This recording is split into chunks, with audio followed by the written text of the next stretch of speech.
अगर आप lower PCS 2026 की तैयारी कर रहे हैं तो ये वीडियो आपके लिए है। देखिए, इस वीडियो में मैंने आप सभी को अध्यायवार यानी कि चैप्टर वाइज आप सभी को प्रैक्टिस करवाया है।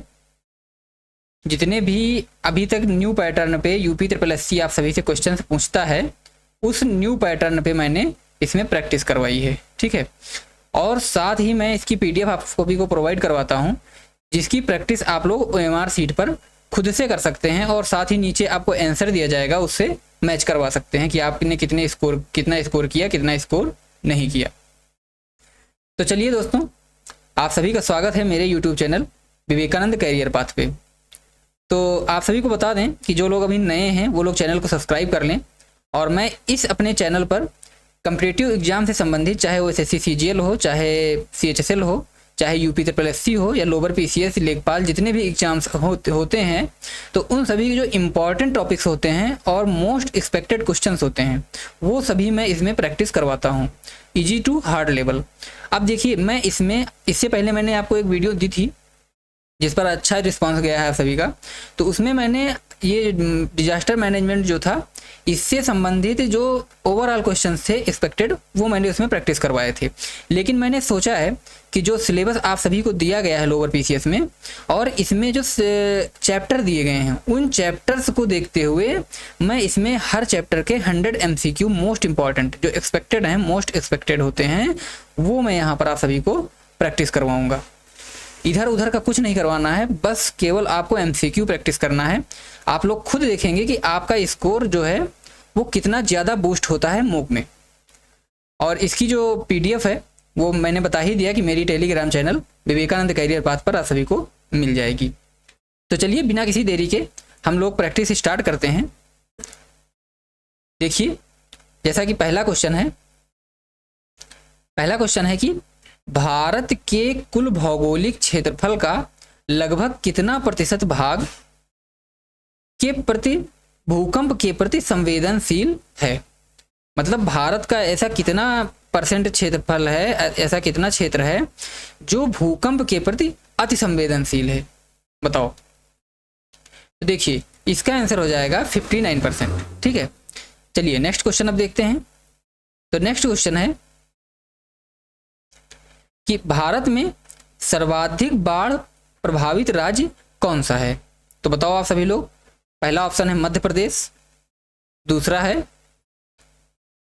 पहला ऑप्शन है मध्य प्रदेश, और दूसरा है असम, और तीसरा है राजस्थान, और चौथा है महाराष्ट्र। बताओ क्या होगा इसका आंसर। तो देखो, इसका आंसर हो जाएगा असम, ठीक है। नेक्स्ट क्वेश्चन, कोसी नदी को किस राज्य का शोक कहा जाता है। बताओ आप सभी लोग, कोसी नदी को किस राज्य का शोक कहा जाता है। तो देखो, इसका आंसर हो जाएगा B, यानी बिहार, ठीक। कोसी नदी को बिहार का शोक कहा जाता है। चलिए नेक्स्ट क्वेश्चन अब देखते हैं। तो नेक्स्ट क्वेश्चन है कि 2001 में भारत के किस शहर में गणतंत्र दिवस के दिन एक भयंकर भूकंप आया था। बताओ, 2001 में भारत के किस शहर में गणतंत्र दिवस के दिन एक भयंकर भूकंप आया था। तो इसका आंसर हो जाएगा B, भुज, ठीक है। चलिए नेक्स्ट क्वेश्चन देखते हैं। तो नेक्स्ट क्वेश्चन है कि भारत के पूर्वी तट जैसे उड़ीसा हो गया, आंध्र प्रदेश हो गया, को सबसे अधिक किस प्राकृतिक आपदा का सामना करना पड़ता है। बताओ, भारत के पूर्वी तट किसको कहते हैं। जैसे भारत का ये नीचे का नक्शा हो गया, इसमें जो ये वाला तट होता है इसको क्या कहते हैं, पूर्वी तट।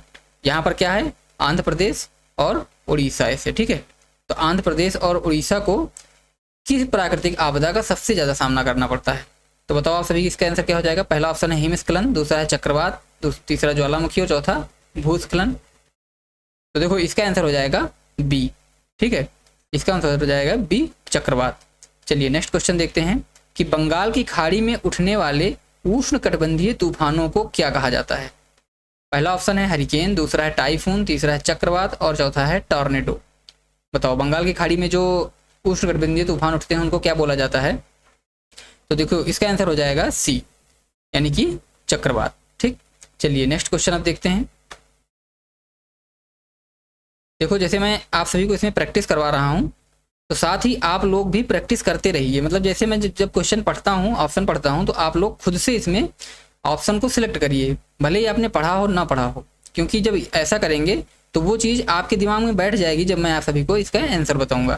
तो देखो 7वां क्वेश्चन है कि 2004 की विनाशकारी सुनामी से भारत का कौन सा तटीय भाग सर्वाधिक प्रभावित हुआ? बताओ। पहला ऑप्शन है मालाबार तट, दूसरा है कोंकण तट, तीसरा है कोरोमंडल तट और चौथा है सौराष्ट्र तट। तो इसका आंसर हो जाएगा सी, कोरोमंडल तट। नेक्स्ट क्वेश्चन है कि उत्तर प्रदेश का बुंदेलखंड क्षेत्र मुख्य रूप से किस प्राकृतिक आपदा से ग्रसित रहता है? तो पहला ऑप्शन है सूखा, दूसरा है बाढ़, तीसरा है भूकंप और चौथा है सुनामी। बताओ इसका आंसर क्या हो जाएगा? उत्तर प्रदेश का जो बुंदेलखंड वाला क्षेत्र है वो किस प्राकृतिक आपदा से होता है? तो वो सूखा से। ठीक है, वहाँ पे क्या है, पानी की कमी है, तो ऐसे याद कर सकते हो, पता ही होगा। झांसी और जालौन ये सारे इलाके क्या हैं, सूखा से सबसे ज़्यादा प्रभावित रहते हैं। अब आओ नेक्स्ट क्वेश्चन देखते हैं। तो नेक्स्ट क्वेश्चन है कि भारत में भूस्खलन यानी लैंडस्लाइड जो होती है की घटनाएं सर्वाधिक किस क्षेत्र में होती हैं? प्रायद्वीपीय पठार में, हिमालयी क्षेत्र में, थार मरुस्थल में या गंगा के मैदान में? तो जहाँ पे सबसे ज़्यादा पहाड़ होंगे वहाँ पे क्या होगा, वहाँ पे ही भूस्खलन होगा, लैंडस्लाइड होगी। तो इसका आंसर हो जाएगा बी, हिमालयी क्षेत्र। अब आइए नेक्स्ट क्वेश्चन देखते हैं। देखिए नेक्स्ट क्वेश्चन है कि दामोदर नदी को ऐतिहासिक रूप से किस राज्य का शोक कहा जाता है? अभी मैंने क्या पढ़ा था, कोसी को। कोसी को किसका शोक कहा जाता था? बिहार का। ठीक है, कोसी को बिहार का। तो ऐसे ही अब दामोदर नदी को किस राज्य का शोक कहा जाता है? तो देखिए दामोदर नदी को पश्चिम बंगाल का शोक कहा जाता है। ठीक, चलिए नेक्स्ट क्वेश्चन है कि भारतीय मानक ब्यूरो BIS के अनुसार भारत को कितने भूकंपीय जोनों में विभाजित किया गया है? बताओ आप सभी, इसका आंसर क्या होगा? 3, 4, 5, 6। तो देखो इसका आंसर हो जाएगा बी, 4। ठीक है, कौन कौन से हैं? भूकंप जोन 2nd, 3rd, 4th और 5th। ठीक, तो ये 4 भूकंपीय जोन में विभाजित किया गया, फर्स्ट नहीं है, ये चीज़ ध्यान रखिएगा। ठीक है, कभी कभी ये क्वेश्चन एक बार पूछा गया है कि कौन कौन से भूकंपीय जोन, निम्नलिखित में कौन सा भूकंपीय जोन नहीं है? ठीक है, तो ये फर्स्ट नहीं है। ठीक है, फर्स्ट के नाम से नहीं है, 2nd से स्टार्टिंग है। और अगर पूछे कि उत्तर प्रदेश किस जोन में आता है, तो ये आता है 4th जोन में। ठीक है, यूपी क्या आता है? 4th जोन में। ये मोस्ट इंपॉर्टेंट है, याद रखिएगा। अब आइए नेक्स्ट क्वेश्चन देखते हैं। तो नेक्स्ट क्वेश्चन है कि 1984 की भोपाल गैस त्रासदी किस प्रकार की आपदा का उदाहरण है? प्राकृतिक आपदा, जैविक आपदा, औद्योगिक या रासायनिक आपदा या भूगर्भीय आपदा? तो देखो इसमें 2 क्वेश्चन हैं। पहली चीज तो पूछ सकता है कि भोपाल गैस त्रासदी हुई कब थी? तो ये हुई थी 1984 को। और दूसरा क्वेश्चन है जो आपसे पूछा है, तो बताओ इसका आंसर क्या हो जाएगा? सी, औद्योगिक आपदा। ठीक है, इसमें क्या हुआ था? मेथिल आइसोसाइनाइड का लीकेज हो गया था। ठीक है, मेथिल आइसोसाइनेट, ठीक है, साइनेट, इसका क्या हो गया था? लीकेज हो गया था, जिसके कारण ये त्रासदी हुई थी और इसमें काफ़ी लोगों की मृत्यु हुई थी। अब आइए नेक्स्ट क्वेश्चन देखते हैं। ठीक, देखो नेक्स्ट क्वेश्चन है कि भूकंप की तीव्रता मापने के लिए किस उपकरण या स्केल का प्रयोग किया जाता है? बैरोमीटर, रिक्टर स्केल, एनीमोमीटर और हाइग्रोमीटर। बताओ इसमें क्या आंसर होगा? तो देखो इसका आंसर हो जाएगा बी, रिक्टर स्केल। ठीक है, बैरोमीटर का उपयोग वायु दाब को मापने में, एनीमोमीटर का उपयोग वायु की गति को मापने के लिए, हाइग्रोमीटर का उपयोग आर्द्रता को मापने के लिए। ठीक है, तो ये सारे भी इंपॉर्टेंट हैं, याद रखिएगा। अब आओ नेक्स्ट क्वेश्चन देखते हैं। वर्ष 2013 में उत्तराखंड जो कि केदारनाथ में आई प्रलयकारी बाढ़ का मुख्य कारण क्या था? जो 2013 में केदारनाथ में एक प्रलयकारी बाढ़ आई थी, उसका मुख्य कारण क्या था? तो उसका मुख्य कारण था बादल फटना। ठीक है, भारी वर्षा हुई थी जिसके कारण, जिसको कहा गया था कि बादल फट गए हैं। ठीक है, बादल फटने का मतलब क्या होता है कि जैसे होता क्या है कि जब मानसून बनता है और कभी कभी बहुत ही आर्द्रता लेते हुए जो वायु होती है वो ऊंचाई पे चली जाती है, ठीक है। जैसे पहाड़ हैं तो ऊंचाई पे जाती जाती फिर होता क्या है, अचानक से वो ठंडी होने लगती है। ऊपर जाती है तो ठंडी होती है, ठीक है, अचानक से वो ठंडी होने लगती है। फिर किसी एक छोटे से भूभाग पर अत्यधिक बारिश कर देती है, ठीक है, बहुत ज़्यादा वर्षा हो जाती है किसी एक छोटे भूभाग पर कुछ समय के लिए, ठीक है, जैसे 1 घंटे 2 घंटे के लिए बहुत ही ज़्यादा बारिश हो जाती है, तो उसको क्या बोलते हैं, बादल का फटना। तो इसके कारण 2013 में उत्तराखंड में के केदारनाथ में प्रलयकारी बाढ़ आ गई थी, ठीक है। अब आओ नेक्स्ट क्वेश्चन देखते हैं। नेक्स्ट क्वेश्चन है कि भारत में सुनामी पूर्व चेतावनी केंद्र यानी कि सुनामी अर्ली वार्निंग सेंटर कहाँ स्थापित है? चेन्नई, कोच्चि, विशाखापत्तनम या हैदराबाद, ठीक। अब देखो ये क्या है, इसमें थोड़ा दिमाग लगा सकते हो कि ये होगा तो कहीं समुद्र का किनारा ही, तो कभी कभी ऑप्शन में जैसे कुछ ऐसे ऑप्शन डाल दे जो समुद्र के किनारे नहीं है तो उसको उनका कोई मतलब नहीं है। तो बताओ इसका आंसर क्या हो जाएगा? तो इसका आंसर हो जाएगा डी, हैदराबाद, ठीक है। हैदराबाद में क्या है, पूर्व सुनामी चेतावनी केंद्र स्थापित है, ठीक। अब आओ नेक्स्ट क्वेश्चन देखते हैं। सूखा यानी ड्रॉट पड़ने का सबसे प्रमुख कारण क्या है? अत्यधिक गर्मी, मानसून की विफलता या अनियमितता, वनों की कटाई या भूजल स्तर में वृद्धि। तो इसका आंसर हो जाएगा मानसून की विफलता, ठीक है। अब आओ नेक्स्ट क्वेश्चन देखते हैं। नेक्स्ट क्वेश्चन है कि भारत का पूर्वोत्तर क्षेत्र यानी असम, मेघालय आदि जितने भी हैं, जिनको 7 सिस्टर्स के नाम से भी जाना जाता है, ठीक है, 7 सिस्टर्स के नाम से जिनको जाना जाता है, किस भूकंपीय जोन के अंतर्गत आता है? बताओ, जोन 2, जोन 3, जोन 4 या जोन 5? मैंने अभी आपको बताया कितने जोन होते हैं, 4 जोन होते हैं और ये चारों जोन हैं। इसमें सर्वाधिक जोखिम होता है इसमें जोन 5 में, फिर ये इससे कम, ये इससे कम, ये इससे कम। उत्तर प्रदेश इसमें है, इसमें है। अब बताओ इसका आंसर क्या होगा? तो ये होगा जोन 5 में, ठीक है, डी आंसर होगा इसका। अब नेक्स्ट क्वेश्चन देखते हैं कि चक्रवात अम्फान 2020 ने भारत के किन 2 राज्यों में सर्वाधिक तबाही मचाई थी? बताओ, जो अम्फान तूफान आया था वो भारत के किन राज्यों में सबसे ज़्यादा तबाही मचाई थी जो 2020 में आया था? तो इसका आंसर हो जाएगा सी, पश्चिम बंगाल और ओडिशा में। अब आओ नेक्स्ट क्वेश्चन देखते हैं। तो नेक्स्ट क्वेश्चन है कि महाराष्ट्र के लातूर में 1993 में आई विनाशकारी आपदा क्या थी? जो महाराष्ट्र के लातूर में 1993 में आपदा आई थी वो कौन सी थी? तो देखो इसका आंसर हो जाएगा ए, भूकंप, ठीक है। महाराष्ट्र में क्या आया था 1993 में? भूकंप आया था लातूर में। अब और नेक्स्ट क्वेश्चन देखते हैं। नेक्स्ट क्वेश्चन है, यहाँ तक मैंने कर लिया 19 तक, 20 से, हाँ। अब देखो नेक्स्ट क्वेश्चन है कि भारत का कौन सा क्षेत्र हिमस्खलन की आपदा से प्रभावित होता है? पश्चिमी घाट, पूर्वी घाट, हिमालयी क्षेत्र, लद्दाख जम्मू कश्मीर वाला या विंध्य पर्वतमाला? तो देखो इसका आंसर हो जाएगा सी, हिमालयी क्षेत्र। अब आओ नेक्स्ट क्वेश्चन देखते हैं। भारत का एकमात्र सक्रिय ज्वालामुखी कहाँ स्थित है जो कभी भी प्राकृतिक आपदा का कारण बन सकता है? बताओ, लक्षद्वीप, बैरन द्वीप, अंडमान निकोबार में जो है, या मांजुली द्वीप या दीव? तो इसका आंसर हो जाएगा बी, बैरन द्वीप में क्या है, एक सक्रिय ज्वालामुखी है, जो कि बैरन द्वीप कहाँ है, अंडमान निकोबार में। अब आओ नेक्स्ट क्वेश्चन देखते हैं। तो नेक्स्ट क्वेश्चन है कि उत्तर प्रदेश का पूर्वी हिस्सा जो कि पूर्वांचल बोला जाता है, मुख्य रूप से किस आपदा का सामना करता है? बताओ, सूखा, बाढ़, बर्फीला तूफान या भूस्खलन? तो इसका आंसर हो जाएगा बाढ़, ठीक है। उत्तर प्रदेश के पूर्वी हिस्से में सबसे ज़्यादा क्या आती है?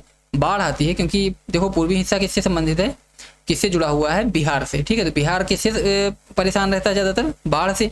तो समझ लो कि बाढ़ इसमें यहाँ पूर्वी उत्तर प्रदेश में भी सबसे ज़्यादा आती है। सुनामी किस भाषा का शब्द है? तो देखो सुनामी जो है ये जापानी भाषा का शब्द है, ठीक है, जापानी भाषा का शब्द है। अब आओ नेक्स्ट क्वेश्चन देखते हैं। तो नेक्स्ट क्वेश्चन है कि अरब सागर की तुलना में बंगाल की खाड़ी में अधिक चक्रवात क्यों आते हैं? बताओ। पहला ऑप्शन है बंगाल की खाड़ी का तापमान अधिक होना, दूसरा है अरब सागर में खारापन कम होना, तीसरा ऑप्शन है बंगाल की खाड़ी का उथला होना, या चौथा इनमें से कोई नहीं। ये क्वेश्चन पूछा गया है, बताओ। तो इसका आंसर हो जाएगा ए, बंगाल की खाड़ी का तापमान अधिक होना। ठीक है, जो बंगाल की खाड़ी है उसका तापमान ज़्यादा होता है, इस वजह से वहाँ पे सबसे ज़्यादा चक्रवात आते हैं। अब आओ नेक्स्ट क्वेश्चन देख लेते हैं। तो नेक्स्ट क्वेश्चन है कि हीट वेव, जिसको लू कहा जाता है, भारत के किस क्षेत्र में ग्रीष्मकाल में चलने वाली गर्म हवाओं की एक आपदा है? उत्तर पश्चिमी और मध्य भारत, पूर्वोत्तर भारत, पश्चिमी घाट, या अंडमान द्वीप समूह। तो लू कहाँ आती है सबसे ज़्यादा? तो लू यूपी के क्षेत्रों में आती है। ठीक है, तो क्या हुआ? उत्तर पश्चिमी और मध्य भारत। ठीक है, उत्तर प्रदेश क्या है? मध्य भारत में ही तो है। तो उत्तर पश्चिमी मध्य भारत। भारत के कुल क्षेत्रफल का लगभग कितना प्रतिशत हिस्सा बाढ़ के प्रति संवेदनशील माना जाता है? 5%, 12%, 25% या 40%? तो बताओ इसका आंसर क्या हो जाएगा? तो इसका आंसर होगा बी, 12%। ठीक है, 12% हिस्सा जो है वो बाढ़ के प्रति अति संवेदनशील माना जाता है। देखो ये क्वेश्चन मोस्ट इंपॉर्टेंट क्वेश्चन है, आपको कहीं नहीं मिलेंगे, किसी भी प्रैक्टिस सेट में ये मिलने वाले नहीं है। ठीक है, तो आप लोग अच्छे से प्रैक्टिस करिए, और मैं ये 90% कह सकता हूँ कि इस PDF से क्वेश्चंस आपको फंसेंगे जरूर।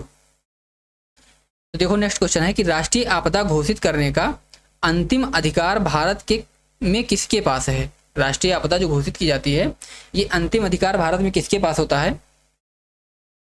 तो पहला ऑप्शन है राष्ट्रपति, दूसरा है प्रधानमंत्री, तीसरा केंद्र सरकार या गृह मंत्रालय, चौथा है राष्ट्रीय हरित अधिकरण या NGT। बताओ।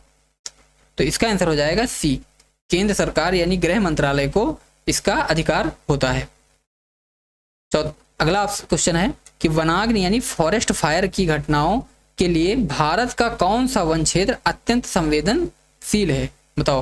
पहला ऑप्शन है सुंदरवन, दूसरा है हिमालयी चीड़ के वन, तीसरा ऑप्शन है अंडमान के सदाबहार वन, और चौथा ऑप्शन है थार मरुस्थल की झाड़ियां। तो इसका आंसर हो जाएगा बी, हिमालयी चीड़ के वन जो हैं ये वनाग्नि की घटनाओं के लिए भारत के सबसे अत्यंत संवेदनशील माने जाते हैं।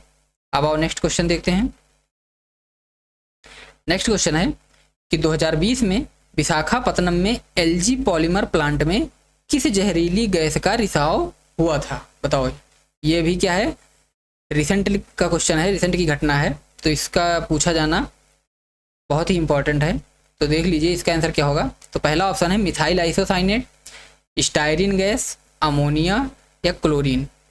तो देखो इसका आंसर हो जाएगा B, styrene gas. Methyl isocyanate कहाँ की थी? भोपाल गैस त्रासदी। ठीक है, भोपाल जो गैस त्रासदी हुई थी वहाँ की मिथाइल आइसोसाइनेट थी। ये क्वेश्चन मैंने ऊपर करवाया है। अब आओ नेक्स्ट क्वेश्चन देखते हैं। तो नेक्स्ट क्वेश्चन है कि भारत में निम्नलिखित में से कौन सी एक धीमी गति से आने वाली आपदा है? बताओ। भूकंप, चक्रवात, सूखा या सुनामी? इसका तो ऑप्शन आप सभी ने लगा लिया होगा। तो इसका आंसर है सूखा। ठीक है, सूखा क्या होता है? बहुत ही धीमी गति से आता है और एक क्षेत्र को, विशेष क्षेत्र को प्रभावित करता है। अब देखो अगला क्वेश्चन है कि चक्रवात फानी जो कि 2019 में आया था का मुख्य प्रभाव किस राज्य पर पड़ा था? इससे पहले मैंने कौन सा चक्रवात करवाया है? अम्फान। ठीक है, वो किसको प्रभावित किया था? पश्चिम बंगाल को। अब ये किस भाग को सबसे ज़्यादा प्रभावित किया है? तो इसका पहला ऑप्शन है गुजरात, दूसरा है महाराष्ट्र, तीसरा है उड़ीसा और चौथा है केरल। बताओ आंसर क्या होगा इसका? सी, उड़ीसा। ठीक है, उड़ीसा को सबसे ज़्यादा फानी चक्रवात ने प्रभावित किया जो कि 2019 में आया था। अब आओ नेक्स्ट क्वेश्चन देखते हैं। नेक्स्ट क्वेश्चन है कि असम में हर साल आने वाली विनाशकारी बाढ़ का मुख्य कारण कौन सी नदी है? असम में किस नदी के कारण सबसे ज़्यादा बाढ़ आती है? तो पहला ऑप्शन है गंगा, दूसरा है ब्रह्मपुत्र, तीसरा है तीस्ता और चौथा है सुबनसिरी। बताओ। तो इसका आंसर हो जाएगा बी, ब्रह्मपुत्र। ठीक है, असम में ब्रह्मपुत्र नदी से सबसे ज़्यादा बाढ़ आती है। नेक्स्ट क्वेश्चन है कि भारत के पश्चिमी घाट में मानसून के दौरान कौन सी आपदा आम बात है? चक्रवात, हिमस्खलन, भूस्खलन या ज्वालामुखी का फटना? बताओ। तो इसका आंसर हो जाएगा सी, भूस्खलन। ठीक है, भूस्खलन पश्चिमी घाट पे सबसे ज़्यादा देखा जाता है। अब आओ नेक्स्ट क्वेश्चन देखते हैं। तो नेक्स्ट क्वेश्चन है कि महामारी को किस प्रकार की आपदा के रूप में वर्गीकृत किया जाता है? मौसमी आपदा, जैविक आपदा, रासायनिक आपदा या वायवीय आपदा? महामारी को किस आपदा के रूप में वर्गीकृत किया जाता है? तो इसका आंसर हो जाएगा बी, जैविक आपदा। ठीक है, अब आओ नेक्स्ट क्वेश्चन देखते हैं। तो नेक्स्ट क्वेश्चन है कि भारत का कौन सा तटीय भाग चक्रवातों से अपेक्षाकृत सबसे कम प्रभावित होता है? उड़ीसा तट, आंध्र तट, पश्चिम बंगाल तट या पश्चिमी तट जैसे महाराष्ट्र या कोंकण तट? बताओ। तो इसका आंसर हो जाएगा डी, महाराष्ट्र या कोंकण तट, यानी जो पश्चिमी तट होता है वो सबसे कम प्रभावित होता है। बादल फटने की घटना को मौसम विज्ञानियों द्वारा तकनीकी रूप से कैसे परिभाषित किया जाता है? बताओ। अभी मैंने इससे पहले आपको बताया था, तो अब देखो इसको ये क्वेश्चन पूछा भी गया है कि बादल जो फटने की घटना होती है वो मौसम विज्ञानी तकनीकी रूप से कैसे परिभाषित करते हैं? तो इसका पहला ऑप्शन है 20 मिमी प्रति घंटा से अधिक वर्षा, 50 मिमी प्रति घंटा से अधिक वर्षा या 100 मिमी प्रति घंटा से या उससे अधिक वर्षा या 200 मिमी घंटा से अधिक वर्षा? बताओ। तो देखो इसका आंसर हो जाएगा सी, यानी कि 100 मिमी प्रति घंटा या उससे अधिक वर्षा जब होती है तो उसको क्या बोलते हैं कि बादल फटने की घटना बोला जाता है। अब आओ नेक्स्ट क्वेश्चन देखते हैं। नेक्स्ट क्वेश्चन है कि हाल ही के वर्षों में भारत में आकाशीय बिजली गिरने से सर्वाधिक मौतें किन राज्यों में दर्ज की गई हैं? बताओ। पहला ऑप्शन है गुजरात और महाराष्ट्र, दूसरा है बिहार और उत्तर प्रदेश, तीसरा है केरल और कर्नाटक और चौथा है पंजाब और हरियाणा। तो देखो इसका आंसर हो जाएगा बी, बिहार और उत्तर प्रदेश में सबसे ज़्यादा आकाशीय बिजली के गिरने के कारण मौतें दर्ज की गई हैं। तो ये इंपॉर्टेंट है, देख लीजिएगा। अगला क्वेश्चन है कि भूकंप के उद्गम केंद्र के ठीक ऊपर पृथ्वी की सतह पर स्थित बिंदु को क्या कहा जाता है? ये क्वेश्चन अभी लेखपाल में भी पूछा गया था, लेखपाल के एग्जाम में ये क्वेश्चन आया था कि भूकंप के उद्गम केंद्र के ठीक ऊपर जो सतह के ऊपर स्थित बिंदु होता है उसको क्या कहा जाता है? तो उसको कहा जाता है फोकस की एपिसेंटर या क्रेटर या फॉल्ट लाइन। तो इसका आंसर हो जाएगा बी, एपिसेंटर यानी अधिकेंद्र बोला जाता है। अब और नेक्स्ट क्वेश्चन देखते हैं।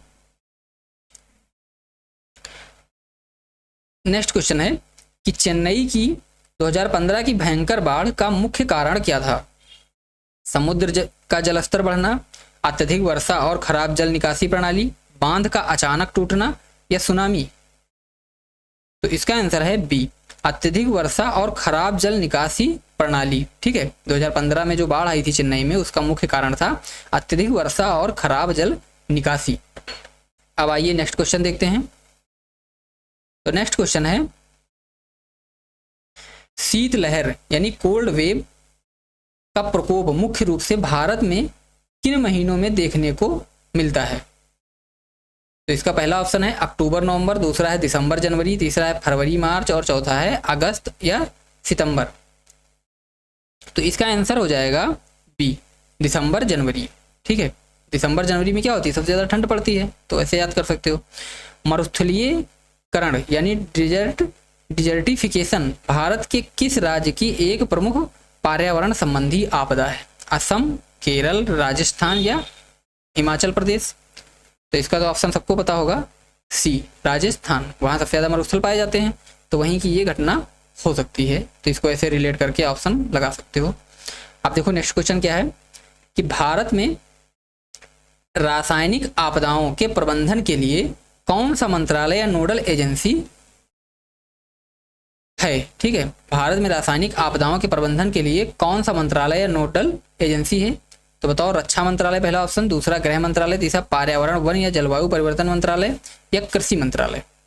तो देखो इसका आंसर हो जाएगा सी, पर्यावरण वन और जलवायु परिवर्तन मंत्रालय। ठीक है, अब आओ नेक्स्ट क्वेश्चन देखते हैं कि किस प्रकार की भूकंपीय तरंगों से सतह पर सर्वाधिक विनाश होता है?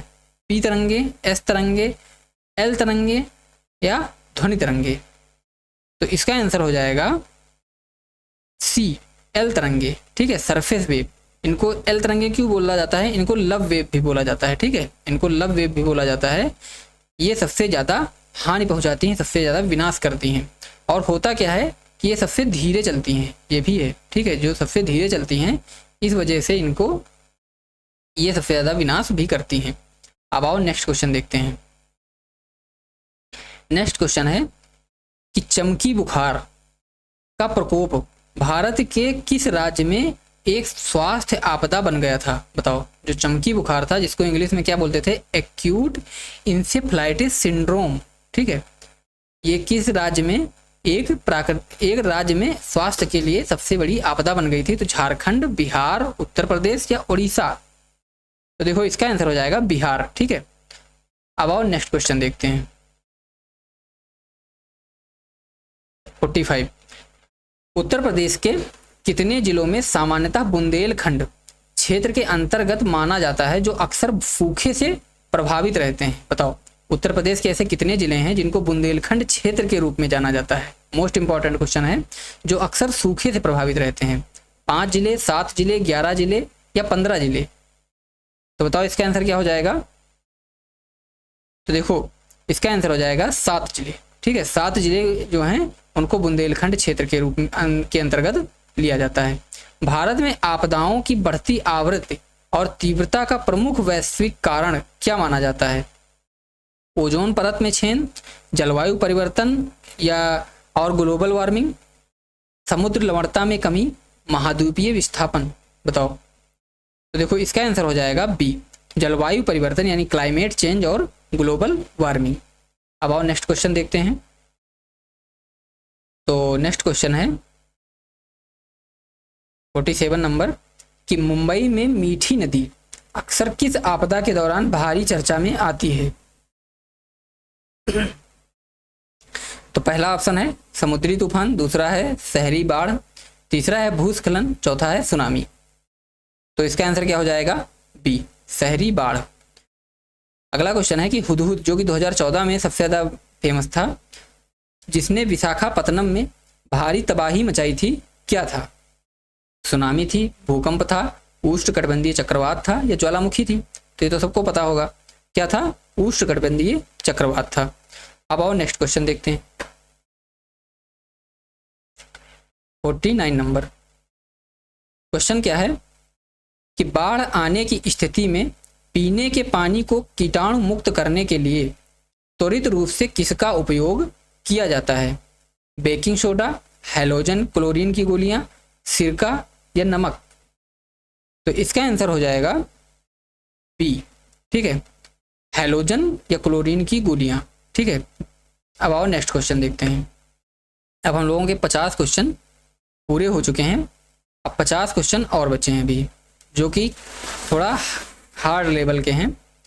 ओलावृष्टि की आपदा से भारत में सर्वाधिक नुकसान किस क्षेत्र को उठाना पड़ता है? औद्योगिक क्षेत्र, कृषि एवं खड़ी फसलें, IT सेक्टर या मत्स्य पालन? बताओ, ओलावृष्टि होती है तो सबसे ज़्यादा नुकसान किस क्षेत्र को होता है? सबको पता होगा कि कृषि एवं खड़ी फसलों को सबसे ज़्यादा नुकसान होता है। अब चलिए हम लोग 50 से 100 क्वेश्चन का सफ़र तय करते हैं, जो थोड़ा हार्ड लेवल के क्वेश्चन हैं। अगर आप लोगों ने ऊपर के क्वेश्चन अच्छे से देख लिए हैं, प्रैक्टिस कर लिए हैं, तो आप लोग नीचे के क्वेश्चन को भी कर पाएंगे, क्योंकि नीचे के क्वेश्चन भी रिलेटेड हैं ऊपर वाले क्वेश्चन से ही। तो आप लोग इसमें भी अपना बताइए क्या स्कोर बनता है, हार्ड लेवल में और इजी लेवल में, दोनों में आप लोगों को कमेंट में बताना है कि आप लोगों के क्या क्या स्कोर बने हैं। अब आइए शुरू करते हैं। पहला क्वेश्चन है कि भारत के प्रधानमंत्री द्वारा आपदा जोखिम न्यूनीकरण, जिसको DRR भी बोला जाता है, पर 10 सूत्रीय एजेंडा किस वर्ष एशियाई मंत्री स्तरीय सम्मेलन में प्रस्तुत किया गया था? बताओ, भारत के प्रधानमंत्री द्वारा आपदा जोखिम न्यूनीकरण पर 10 सूत्रीय एजेंडा किस एशियाई मंत्री स्तरीय सम्मेलन में प्रस्तुत किया गया था? बताओ, किस वर्ष प्रस्तुत किया गया था? 2012 में कि 16 में कि 18 में कि 21 में? तो इसका आंसर हो जाएगा बी, 2016 में। अब आओ नेक्स्ट क्वेश्चन देखते हैं कि भारतीय मौसम विज्ञान जिसे IMD भी जाना जाता है, के अनुसार भारत में भयंकर सूखा तब घोषित किया जाता है जब किसी क्षेत्र में वास्तविक वर्षा सामान्य से कितने प्रतिशत कम हो जाती है। बताओ, जब सूखा घोषित किया जाता है तो उस वर्ष सामान्य से वर्षा कितने प्रतिशत कम हो जाती है, तब उसको सूखा घोषित किया जाता है, यानी भयंकर सूखा घोषित किया जाता है। तो देखो इसका आंसर हो जाएगा सी, 50% से अधिक। ठीक है, अब आइए नेक्स्ट क्वेश्चन देखते हैं। ये क्वेश्चन मोस्ट इंपॉर्टेंट हैं क्योंकि लोअर PCS का एग्जाम PCS लेवल का एग्जाम है। ठीक है, PCS लेवल का एग्जाम है, तो इसमें हल्के क्वेश्चन पूछना मुश्किल है, तो एक हार्ड लेवल के क्वेश्चन भी पूछे जाएंगे। इसलिए मैंने सोचा कि आप लोगों को एक अच्छे लेवल के क्वेश्चन भी प्रैक्टिस करवा देने चाहिए। ठीक, तो अब देखो नेक्स्ट क्वेश्चन, CDRI जिसका फुल फॉर्म होता है collision of disaster resilient infrastructure नामक वैश्विक पहल की शुरुआत भारत द्वारा किस अंतरराष्ट्रीय मंच पर की गई थी। बताओ, CDRI की जो शुरुआत है वो किस मंच से की गई थी। तो G20 शिखर सम्मेलन 2018 से, सेंडाई सम्मेलन 2015 से, या संयुक्त राष्ट्र जलवायु कार्रवाई शिखर सम्मेलन 2019 से, या COP26 ग्लासगो 2021 से। बताओ, अब देखो इसमें जो जितने भी सम्मेलन हुए हैं उनका मैंने इसमें लिख भी दिया है कौन सा किस सन में हुआ है, तो ये भी इम्पॉर्टेंट है। तो इसका आंसर हो जाएगा सी, संयुक्त राष्ट्र जलवायु कार्रवाई शिखर सम्मेलन 2019 से। ठीक है, ये सेंडाई कई बार पूछा गया है कि सेंडाई सम्मेलन किस ईयर में हुआ था, तो ये 2015 में हुआ था। ठीक है, अब आओ नेक्स्ट क्वेश्चन देखते हैं। तो नेक्स्ट क्वेश्चन है कौन सा किए हैं, 53 नंबर 54 नंबर। ठीक है, भूकंप की गहराई के आधार पर उथले केंद्र वाले भूकंप की गहराई सतह से अधिकतम कितनी मानी जाती है। बताओ, पहला ऑप्शन है 0 से 70 किलोमीटर, दूसरा है 70 से 300 किलोमीटर, तीसरा ऑप्शन है 300 से 700 किलोमीटर, और चौथा है 1000 किलोमीटर से अधिक। तो इसमें बताना है उथले केंद्र वाले भूकंप की गहराई सतह से अधिकतम कितनी मानी जाती है। ठीक है, अधिकतम बतानी है। तो देखो इसका आंसर हो जाएगा 0 से 70 किलोमीटर। नेक्स्ट क्वेश्चन है, वर्ष 1979 में भारत की सबसे भयंकर बांध आपदा किस राज्य के मोरबी शहर में हुई थी। बताओ, मोरबी शहर का किस राज्य में पड़ता है। तो इसका पहला ऑप्शन है मध्य प्रदेश, दूसरा है महाराष्ट्र, तीसरा है गुजरात, और चौथा है राजस्थान। तो देखो इसका आंसर हो जाएगा सी, गुजरात। ठीक है, अब आओ नेक्स्ट क्वेश्चन देखते हैं। तो नेक्स्ट क्वेश्चन है कि आपदा प्रबंधन अधिनियम 2005 की कौन सी धारा केंद्र या राज्य सरकार के प्राधिकरणों को संशोधनों के अधिग्रहण यानी कि एक्विजिशन का विशेष अधिकार देती है। आपदा प्रबंधन अधिनियम की जो 2005 हुआ था, अब देखो इसमें आपदा प्रबंधन अधिनियम कब हुआ था, 2005 में। ठीक है, कब आया था, 2005 में। तो कौन सी धारा है इसकी जो केंद्र या राज्य सरकार के प्राधिकरणों को संसाधनों के अधिग्रहण का विशेष अधिकार देती है। धारा 35, धारा 51, धारा 65, धारा 72। धारा से रिलेटेड क्वेश्चन पूछे जा सकते हैं। तो बताओ इसका आंसर क्या हो जाएगा, सी। ठीक है, धारा 65। ठीक, नेक्स्ट क्वेश्चन है कि ग्लोफ यानी कि ग्लेशियल लेक आउटबर्स्ट फ्लड का संबंध मुख्य रूप से भारत के किस क्षेत्र से है। बताओ, पश्चिम तटीय क्षेत्र, प्रायद्वीपीय पठार, उच्च हिमालयी क्षेत्र, या थार मरुस्थल। तो देखो इसमें क्या है, ग्लेशियल यानी ग्लेशियर से संबंधित बात की गई है, तो कहाँ से होगी ये, हिमालय से। ठीक है, तो उच्च हिमालयी क्षेत्र, ऐसे रिलेट करके आंसर दे सकते हो। अब आओ नेक्स्ट क्वेश्चन देखते हैं। 58 नंबर क्वेश्चन है कि पामर सूचकांक, ठीक है, पामर सूचकांक, पामर ड्रॉट सेवेरिटी इंडेक्स का उपयोग किस प्राकृतिक आपदा की गंभीरता को मापने के लिए किया जाता है। तो पहला ऑप्शन है बाढ़, दूसरा है चक्रवात, तीसरा है सूखा, चौथा है भूकंप। तो बताओ इसका आंसर क्या होगा, सी। सूखा से संबंधित बात की गई है, तो सूखा यानी ड्रॉट। नेक्स्ट क्वेश्चन है, जब मृदा के भीतर पानी के तेज बहाव के कारण भूमिगत सुरंग बन जाती है और जमीन अचानक धंस जाती है, जिसे क्या बोलते हैं, सॉइल पाइपिंग। यह भौगोलिक घटना हाल ही में भारत के किस राज्य में देखी गई है? बताओ। पहला ऑप्शन है केरल, दूसरा राजस्थान, तीसरा उत्तर प्रदेश और चौथा है उड़ीसा। तो इसका ऑप्शन हो जाएगा ए, केरल। ठीक है, ये घटना केरल में देखी गई है हाल ही में। अब आओ नेक्स्ट क्वेश्चन देखते हैं। नेक्स्ट क्वेश्चन है कि आईएमडी द्वारा गंभीर मौसम की चेतावनी के लिए जारी किए जाने वाले रेड अलर्ट का सटीक अर्थ क्या है? नज़र रखें यानी कि बी अपडेटेड, या तैयार रहें बी प्रिपेयर्ड, या कार्रवाई करें टेक एक्शन, या कोई खतरा नहीं है। बताओ, आईएमडी द्वारा गंभीर मौसम की चेतावनी के लिए जारी किए जाने वाले रेड अलर्ट का सटीक अर्थ क्या होता है? यानी कहते नहीं कि रेड अलर्ट जारी हो गया है, तो इसका मतलब क्या होता है रेड अलर्ट का? तो रेड अलर्ट का मतलब होता है कार्रवाई करें यानी टेक एक्शन। ठीक है, आओ नेक्स्ट क्वेश्चन देखते हैं। भारत का राष्ट्रीय चक्रवात जोखिम शमन परियोजना मुख्य रूप से किस अंतरराष्ट्रीय संस्था के वित्तीय सहयोग से चलाया जा रहा है? भारत का राष्ट्रीय चक्रवात जोखिम शमन परियोजना, जिसे NCRMP के नाम से भी जाना जाता है, मुख्य रूप से किस अंतरराष्ट्रीय संस्था के वित्तीय सहयोग से चलाया जा रहा है? तो पहला ऑप्शन है एशियाई विकास बैंक यानी ADB, वर्ल्ड बैंक, IMF अंतरराष्ट्रीय मुद्रा कोष, या न्यू डेवलप बैंक NDB। बताओ, तो इसका आंसर हो जाएगा बी, विश्व बैंक। ठीक है, अब आओ नेक्स्ट क्वेश्चन देखते हैं। तो नेक्स्ट क्वेश्चन है कि ऐतिहासिक 1897 का भयंकर भूकंप भारत के किस क्षेत्र में आया था, जिसे भारत के सबसे शक्तिशाली भूकंपों में गिना जाता है? तो इसका पहला ऑप्शन है कश्मीर, दूसरा है भुज गुजरात, तीसरा है असम शिलांग पठार, या चौथा है नेपाल बिहार सीमा। तो इसका आंसर हो जाएगा सी, असम का शिलांग पठार। ठीक है, ये जो 1897 में भयंकर भूकंप आया था तो ये असम में आया था, शिलांग पठार के पास। ठीक है, नेक्स्ट क्वेश्चन है, जब किसी चक्रवात का केंद्र यानी आई ऑफ साइक्लोन किसी क्षेत्र से ठीक ऊपर से गुजरता है, किसी क्षेत्र के ठीक ऊपर से गुजरता है, तो वहाँ की मौसम स्थिति क्या परिवर्तन आता है? तो पहला ऑप्शन है मूसलाधार बारिश शुरू हो जाती है, हवाएं अपनी अधिकतम गति पर होती हैं, मौसम अचानक शांत और साफ हो जाता है, भयंकर बिजली कड़कती है।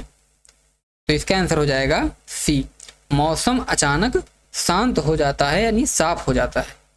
अब आओ नेक्स्ट क्वेश्चन देखते हैं। नेक्स्ट क्वेश्चन है कि आपदा प्रबंधन अधिनियम 2005 की धारा 51 के तहत यदि कोई व्यक्ति जानबूझकर आपदा राहत कार्य में बाधा डालता है तो उसे अधिकतम कितनी सजा हो सकती है? बताओ, केवल आर्थिक जुर्माना देना होगा, या 6 महीने का कारावास, या 1 वर्ष का कारावास और साथ ही जुर्माना, यानी दोनों उसको सजाएं दी जाएंगी, या 3 वर्ष का कारावास होगा? बताओ इसका आंसर क्या होगा? तो देखो इसका आंसर हो जाएगा सी, 1 वर्ष का कारावास या जुर्माना या दोनों। ठीक है, इसमें कुछ भी हो सकता है। नेक्स्ट क्वेश्चन है कि CBRN आपदाओं की श्रेणी में R का क्या अर्थ होता है? बताओ, CBRN आपदाओं की श्रेणी में R का क्या अर्थ होता है? रेस्क्यू, रेडियोलॉजिकल, रिस्क या रिकवरी? तो देखो इसका आंसर हो जाएगा बी, रेडियोलॉजिकल। और अब नेक्स्ट क्वेश्चन देखते हैं।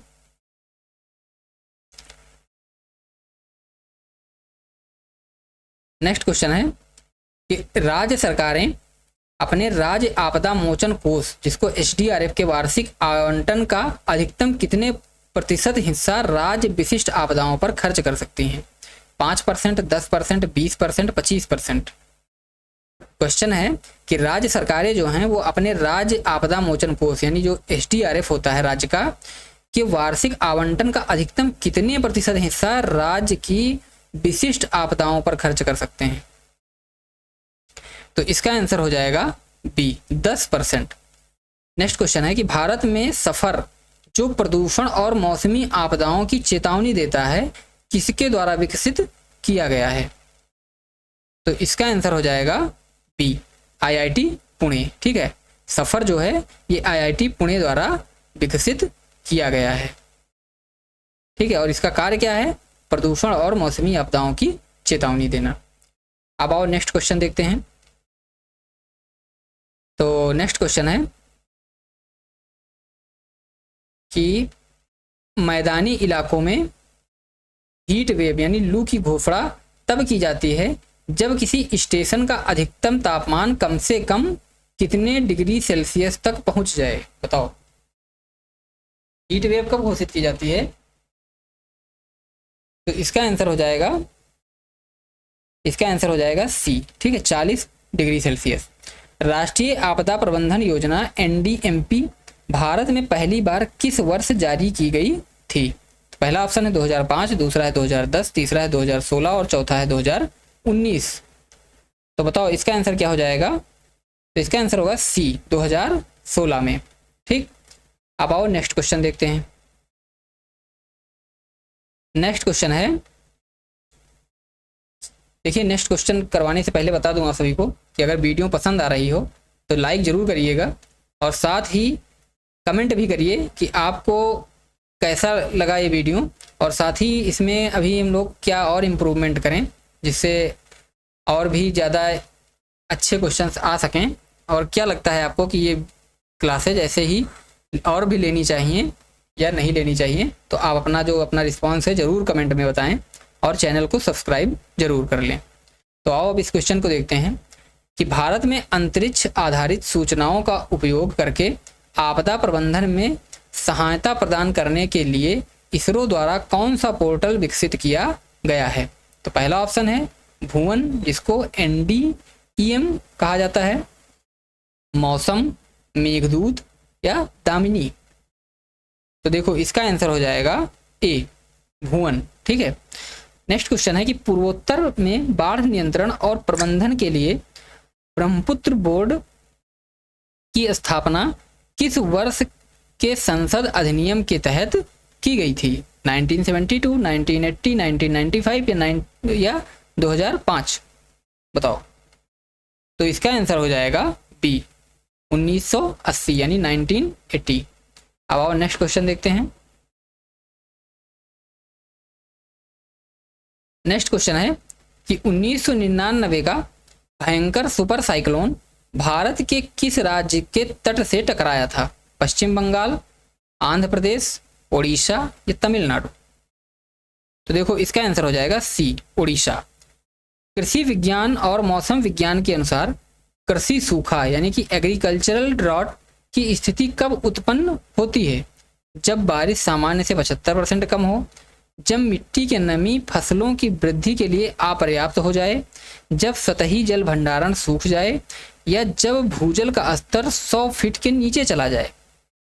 तो देखो इसका आंसर हो जाएगा जब मिट्टी की नमी फसलों की वृद्धि के लिए अपर्याप्त हो जाए, यानी कि जब फसलों की वृद्धि के लिए उनको पर्याप्त नमी न मिल पाए तब उसको क्या बोलेंगे? एग्रीकल्चरल ड्रॉट यानी कृषि सूखा। अब आओ नेक्स्ट क्वेश्चन देखते हैं। नेक्स्ट क्वेश्चन है भूकंप आने के दौरान सबसे पहले सिस्मोग्राफ स्टेशन पर कौन सी तरंगें रिकॉर्ड की जाती हैं? मोस्ट इंपॉर्टेंट क्वेश्चन है। ठीक है, सबसे पहले कौन सी तरंगें रिकॉर्ड होती हैं? एस तरंगे, एल तरंगे, पी तरंगे या रेले तरंगे? तो इसका आंसर हो जाएगा सी, पी तरंगे यानी प्राइमरी वेव्स सबसे पहले रिकॉर्ड की जाती हैं। अब आओ नेक्स्ट क्वेश्चन देखते हैं। तो नेक्स्ट क्वेश्चन है कि भारतीय वन सर्वेक्षण यानी FSI जंगलों में लगने वाली आग की वास्तविक समय निगरानी के लिए मुख्य रूप से किस उपग्रह के सेंसर डेटा का उपयोग करता है? फोर्टोसैट, मोडिस और SNPP या VIIRS या GSAT या IRNSS? बताओ इसका आंसर क्या होगा? तो इसका आंसर हो जाएगा MODIS और NPP, SNPP या VIIRS। ठीक है, तो इसका ऑप्शन हो जाएगा बी। नेक्स्ट क्वेश्चन है कि आपदा प्रबंधन के गणितीय मॉडल के अनुसार किसी क्षेत्र का जोखिम यानी रिस्क कैसे मापा जाता है? बताओ। ये क्वेश्चन लेखपाल के एग्जाम में जैसा का तैसा ऐसे ही पूछा गया था, ठीक है। सेम क्वेश्चन आया था कि आपदा प्रबंधन जो है उसके गणितीय मॉडल का सूत्र क्या है। Hazard vulnerability, hazard into vulnerability upon capacity, या हैजार्ड प्लस वल्नरेबिलिटी, या कैपेसिटी प्लस वल्नरेबिलिटी, या हैजार्ड इनटू कैपेसिटी। तो देखो इसका आंसर हो जाएगा ए, ठीक है, hazard into vulnerability upon capacity, ठीक है। इसके द्वारा क्या होता है कि आपदा प्रबंधन को मापा जाता है। ये आपदा प्रबंधन का गणितीय सूत्र है जिसमें रिस्क को मापा जाता है, ठीक है। रिस्क बराबर क्या होता है, ऐसे क्वेश्चन आया था लेखपाल में, रिस्क बराबर, तो क्या हो जाएगा hazard into vulnerability upon capacity, ठीक है।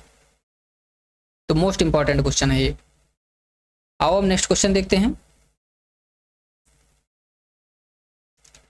नेक्स्ट क्वेश्चन है कि सितंबर 2014 में आई भयंकर बाढ़ से भारत का कौन सा उत्तरी राज्य केंद्र शासित प्रदेश सबसे बुरी तरह तबाह हुआ था। बताओ 2014 में जो भयंकर बाढ़ आई थी, अभी मैंने ऊपर ये क्वेश्चन करवाया है, तो उससे सबसे ज़्यादा कौन सा राज्य प्रभावित हुआ था।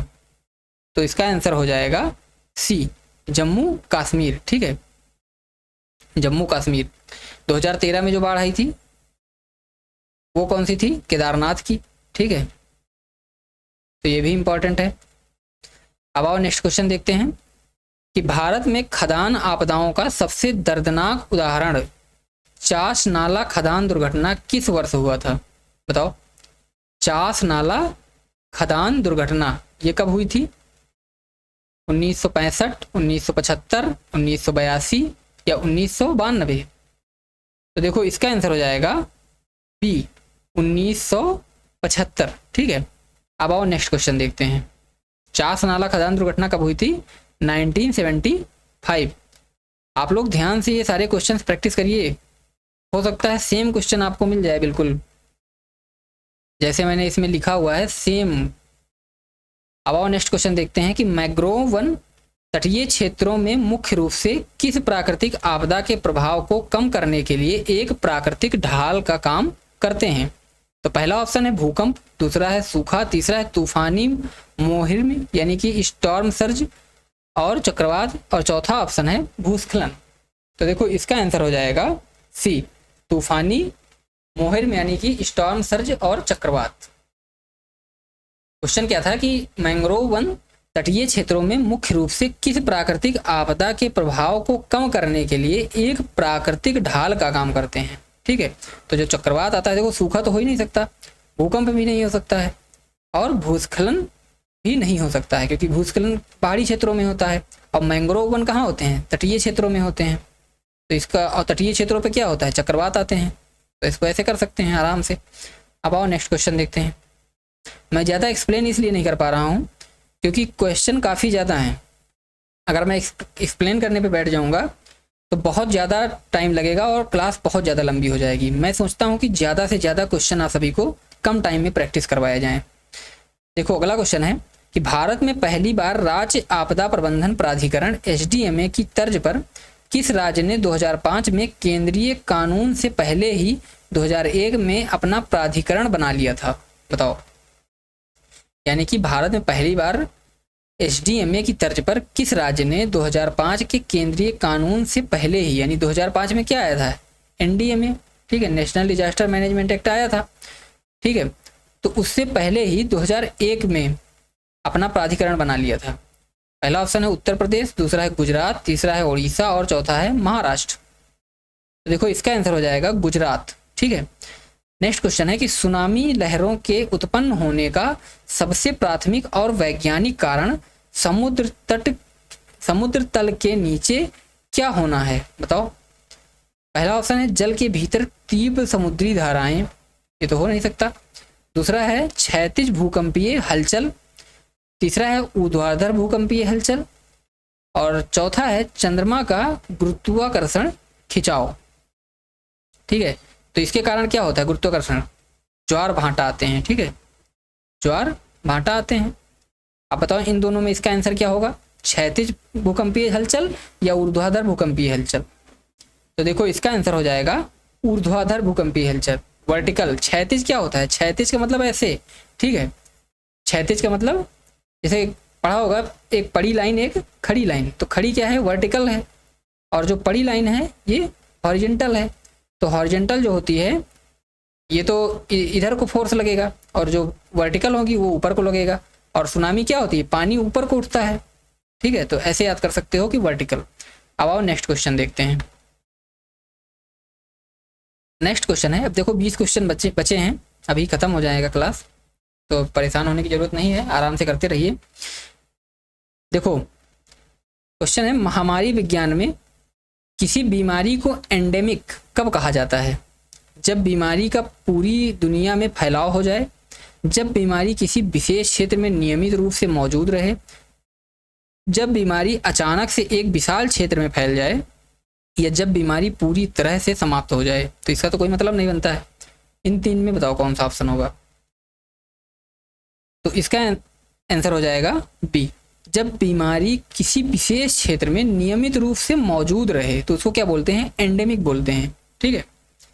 अब आओ नेक्स्ट क्वेश्चन देखते हैं कि 1994 में भारत के किस शहर में प्लेग महामारी का भारी प्रकोप देखा गया था? मुंबई, सूरत, कोलकाता, चेन्नई। तो देखो इसका आंसर हो जाएगा बी, सूरत में, ठीक है। 1994 में सूरत में सबसे ज्यादा प्लेग देखा गया था। अब आओ नेक्स्ट क्वेश्चन देखते हैं। 84 नंबर क्वेश्चन क्या है कि तूफानी माहौर में यानी कि स्टॉर्म सर्ज का सीधा संबंध किस प्राकृतिक घटना से है? उष्णकटिबंधीय चक्रवात में निम्न वायुदाब और तेज हवाओं से, समुद्र के नीचे ज्वालामुखी विस्फोट से, या समुद्र तल के नीचे भूस्खलन से, या अमावस्या के दिन आने वाला ज्वार से। तो बताओ इसका आंसर क्या होगा? ए, उष्णकटिबंधीय चक्रवात में निम्न वायुदाब और तेज हवाओं से, ठीक है। जो तूफानी माहौर में जिसको स्टॉर्म सर्ज कहा जाता है वो उष्णकटिबंधीय चक्रवात और निम्न वायुदाब और तेज हवाओं से संबंधित है, ठीक है। अब आओ नेक्स्ट क्वेश्चन देखते हैं। 85 नंबर क्वेश्चन है कि ओजोन परत क्षरण में से जुड़ी वैश्विक आपदाओं को रोकने के लिए तैयार किया गया मॉन्ट्रियल प्रोटोकॉल किस वर्ष लागू हुआ था? बताओ मॉन्ट्रियल प्रोटोकॉल किससे संबंधित है? ओजोन से, ठीक। ये किस वर्ष लागू हुआ था? तो ये लागू हुआ था 1989 में। आइए नेक्स्ट क्वेश्चन, सर्दियों के मौसम में उत्तर भारत में अचानक भारी बारिश और पश्चिमी हिमालय में हिमस्खलन का मुख्य कारण क्या होता है? बताओ। तो पहला ऑप्शन है लौटता हुआ मानसून, दूसरा है अल नीनो प्रभाव, तीसरा है पश्चिमी विक्षोभ, और चौथा ऑप्शन है जेट स्ट्रीम का कमजोर होना। तो बताओ इसका आंसर क्या होगा? पश्चिमी विक्षोभ, ठीक है। सर्दियों में जो बारिश होती है उत्तर भारत में वो किसके कारण होती है? पश्चिमी विक्षोभ के कारण, जिसको लौटता हुआ मानसून तो यहाँ कोरोमंडल तट जो है ये यहाँ पे तमिलनाडु में, यहाँ पे बारिश करवाता है लौटता हुआ मानसून। और जो यहाँ पे उत्तर भारत में बारिश होती है ये होती है पश्चिमी विक्षोभ के कारण, जो यहाँ पे भूमध्य सागर होता है, यहाँ से जो हवाएं चलती हैं उसके कारण यहाँ पे बारिश होती है, ठीक। आइए अब नेक्स्ट क्वेश्चन देखते हैं। नेक्स्ट क्वेश्चन है कि आपात स्थिति के लिए प्रशासन और जनता की तैयारी को परखने के लिए किया जाने वाला मॉक ड्रिल आपदा प्रबंधन चक्र के किस चरण का हिस्सा है? तैयारी चरण का हिस्सा है, प्रतिक्रिया का है, पुनरावृत्ति का है और समन का है। आराम से इसको कर सकते हो, ठीक है। तो ये किस चरण का हिस्सा है? तैयारी का है, यानी कि जब तैयारियां चल रही होती हैं तभी तो मॉक ड्रिल करके चेक किया जाता है। उस स्थिति को इमेजिनरी फॉर्म में तैयार किया जाता है परिस्थिति को, और फिर उसको सॉल्व किया जाता है कि जब ऐसी घटना होगी तो हम लोग कैसे रिएक्ट करेंगे। तो ये क्या है? ये एक तैयारी का चरण है। अब आओ नेक्स्ट क्वेश्चन देखते हैं कि मेगा थ्रस्ट भूकंप आमतौर पर किस प्रकार की टेक्टोनिक प्लेट सीमा पर आते हैं? मेगा थ्रस्ट जो भूकंप आते हैं ये किस प्रकार की टेक्टोनिक प्लेट की सीमा पर आते हैं? डाइवर्जेंट, अभिसारी या सबडक्शन जोन, या ट्रांसफॉर्म जोन, या हॉटस्पॉट जोन? बताओ। तो इसका आंसर हो जाएगा बी, ठीक है, अभिसारी यानी कि सबडक्शन जोन। आओ अब नेक्स्ट क्वेश्चन देखते हैं। 89 नंबर क्या है कि उत्तर प्रदेश के गोरखपुर में और आसपास के तराई क्षेत्रों में बच्चों में फैलने वाली कौन सी घातक बीमारी लंबे समय तक एक स्थानिक स्वास्थ्य आपदा रही? डेंगू, हेमरेजिक फीवर पहला ऑप्शन, दूसरा है जापानी इंसेफ्लाइटिस, या तीसरा है मलेरिया, चौथा है स्वाइन फ्लू। बताओ इसका आंसर क्या होगा? तो देखो इसका आंसर हो जाएगा बी, जापानी इंसेफ्लाइटिस। आइए नेक्स्ट क्वेश्चन देखते हैं।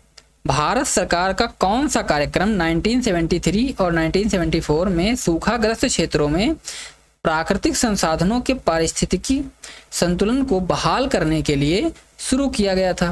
तो पहला है ऑप्शन DPAP, दूसरा है DDP, तीसरा है PMKSY और चौथा है मनरेगा। बताओ इसका आंसर क्या होगा? तो देखो इसका आंसर हो जाएगा ए, DPAP। ठीक है, अब आओ नेक्स्ट क्वेश्चन देखते हैं। तो नेक्स्ट क्वेश्चन है कि भूकंप की निगरानी के लिए भारत सरकार की नोडल एजेंसी, जिसको NCS कहते हैं, किस मंत्रालय के अंतर्गत कार्य करती है? भूकंप की निगरानी करने के लिए भारत सरकार की नोडल एजेंसी NCS जो है वो किस मंत्रालय के अंतर्गत कार्य करती है? तो गृह मंत्रालय, कि पृथ्वी विज्ञान मंत्रालय, कि विज्ञान और प्रौद्योगिकी मंत्रालय, या पर्यावरण मंत्रालय? तो देखो इसका आंसर हो जाएगा बी, ठीक है, पृथ्वी विज्ञान मंत्रालय। नेक्स्ट क्वेश्चन क्या है? यदि कोई भूकंप आता है जिसे केवल सिस्मोग्राफ ही पकड़ पाता है और इंसानों को बिल्कुल महसूस नहीं होता, तो मार्केली स्केल पर इसकी तीव्रता क्या मानी जाती है? बताओ, मतलब कोई ऐसा भूकंप जिसको केवल सिस्मोग्राफ पर ही देखा जा सकता है, मतलब इतना कम होता है कि उसको कोई इंसान महसूस नहीं कर पाता है, तो उसको किस तीव्रता का माना जाता है? तो 1, 3, 5, 0। तो इसका आंसर हो जाएगा, बताओ, ए, ठीक है, 1 तीव्रता का। अब आओ नेक्स्ट क्वेश्चन देखते हैं।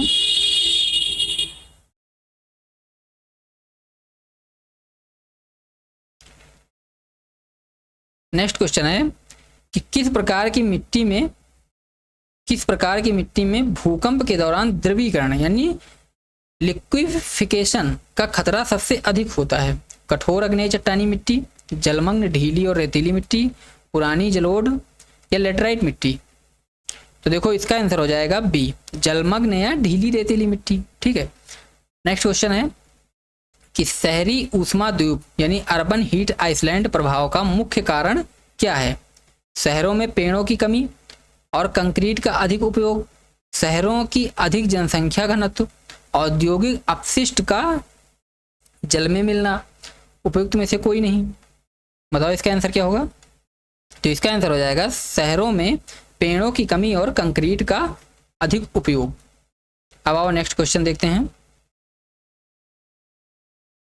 नेक्स्ट क्वेश्चन है कि राष्ट्रीय आपदा मोचन बल, जिसको NDRF कहा जाता है, कि एक मानक बटालियन में आमतौर पर कितने बचाव कर्मी शामिल होते हैं? 500, 1149, 2500 या 5000? तो इसका आंसर हो जाएगा बी, 1149। और नेक्स्ट क्वेश्चन देखते हैं कि अक्टूबर 2023 में सिक्किम में तीस्ता नदी में आई अचानक विनाशकारी बाढ़ का मुख्य कारण किस ग्लेशियर झील का फटना था? बताओ, चोराबारी झील, थोड़ा ऊपर कर लेते हैं क्वेश्चन को, देखने में आसानी होगी। तो क्या है ऑप्शन? चोराबारी झील, दक्षिण लोनक झील, तसोमिरीरी, रूपकुंड? बताओ। तो इसका आंसर हो जाएगा बी, दक्षिण लोनक झील। नेक्स्ट क्वेश्चन है कि आपदा जोखिम न्यूनीकरण के लिए ह्योगो फ्रेमवर्क फॉर एक्शन को संयुक्त राष्ट्र के किस विश्व सम्मेलन में अपनाया गया था? पहले योकोहामा में, या दूसरे जो कि कोबे में हुआ था 2005 में, तीसरे सेंडाई में, चौथे जिनेवा में? बताओ। तो इसका आंसर हो जाएगा बी, दूसरे कोबे में। ठीक है, अब आओ नेक्स्ट क्वेश्चन देखते हैं। तो नेक्स्ट क्वेश्चन है, ये लास्ट क्वेश्चन है दोनों, तो ये 99 नंबर का क्वेश्चन है कि मौसम विज्ञान में फ्लैश फ्लड को नदी की सामान्य बाढ़ से मुख्य रूप से किस आधार पर अलग किया जाता है? पानी की मात्रा के आधार पर, पानी के रंग के आधार पर, चेतावनी का समय या अचानक आना, प्रभावित क्षेत्र के आकार के आधार पर। बताओ इसका आंसर क्या होगा? तो इसका आंसर हो जाएगा सी, चेतावनी के समय यानी अचानक आने के आधार पर किया जाता है। अब लास्ट क्वेश्चन है, इसका आंसर आप सभी देंगे। तो इसका क्वेश्चन क्या है कि एनडीएमए के दिशा निर्देशों के अनुसार भारत में स्कूल और अस्पतालों का निर्माण अनिवार्य रूप से किस भूकंपीय डिजाइन कोड के तहत होना चाहिए? तो पहला ऑप्शन है BIS यानी संहिताओं के अनुसार, दूसरा ऑप्शन है ISO यानी ISO 9001 रेरा के नियमों के अनुसार, या CPWD के नियमों के अनुसार। तो इस क्वेश्चन का आंसर आप सभी कमेंट बॉक्स में ज़रूर दीजिए, और वीडियो आप सभी को कैसी लगी ये भी ज़रूर बताएं। तो अब हम लोग मिलेंगे आपको नेक्स्ट क्लास में, जो कि इसका अगला चैप्टर होगा मैनेजमेंट डिजास्टर का। तो उस क्लास को अगर आप लोग देखना चाहते हैं तो चैनल को ज़रूर सब्सक्राइब कर लीजिएगा, और साथ ही बताइएगा कि वीडियो आप सभी को कैसी लगी, क्वेश्चन के लेवल आप सभी को कैसे लगे, अच्छे लेवल हैं कि नहीं हैं, PCS लेवल के, UPSSC के जो अब नया पैटर्न आया है इस लेवल के क्वेश्चन हैं कि नहीं हैं, या इनको और इम्प्रूव करना चाहिए। तो ये सारी बातें आप लोग कमेंट बॉक्स में ज़रूर बताइएगा, और साथ ही बताइए क्लास कैसी लगी, क्योंकि क्लास को बनाने में बहुत मेहनत लगती है। तो ज़रूर बताइएगा कमेंट में। मिलते हैं आपको नेक्स्ट क्लास में, तब तक के लिए जय हिंद।